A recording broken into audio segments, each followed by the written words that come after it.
Department of Homeland Security Secretary Markwayne Mullin sat down for a conversation with CBS News' Nicole Sganga. And Nicole quite happily joins me now to my immediately left here at the family table.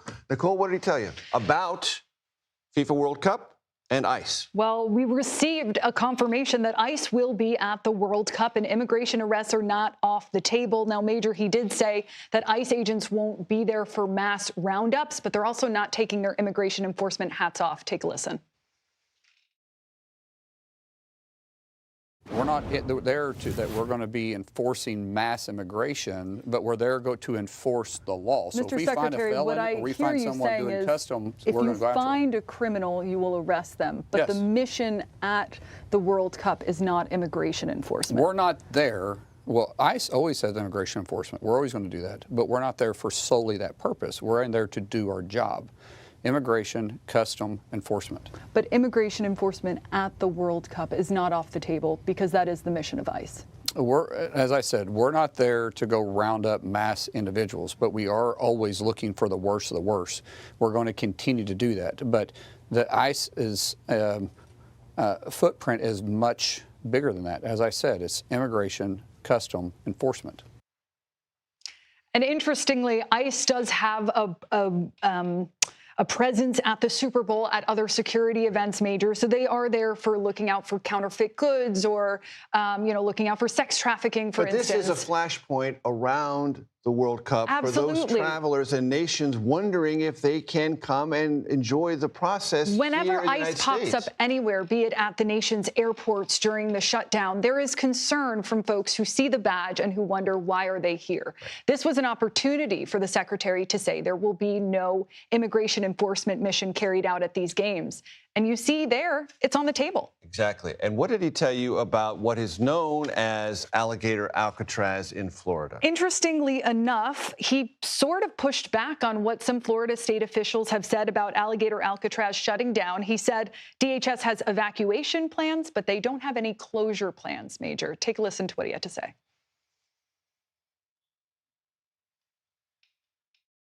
What's the timeline on Alligator Alcatraz and why shut it down? Is it too expensive? Was this the plan all along? Well, I don't think we've said we're shutting it down. Oh, okay. That's not been an announcement we've made. But we do understand there's vulnerabilities there. It's a soft-sided facility. Right now, we have fires that are within 20 miles of it.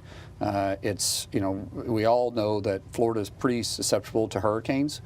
So I could see where, we may run into a place where we may have to, but we have not made any announcement we're shutting. So just to offer Alcatraz clarity, there are no near-term plans to close Alligator Alcatraz. We have plans in case of a natural emergency, such as a wildfire or a hurricane, to have to be able to bring it down and pull the individuals out.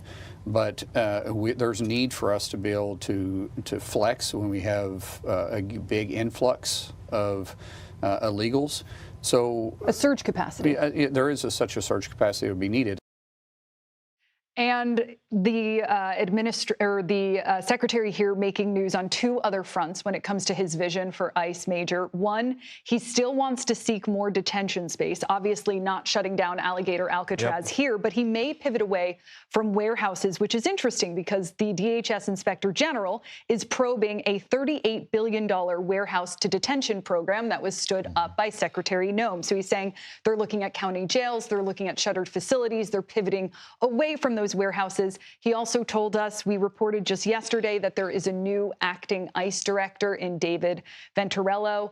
Venturello will be the temporary ICE director, but he is still searching for a permanent head of the agency.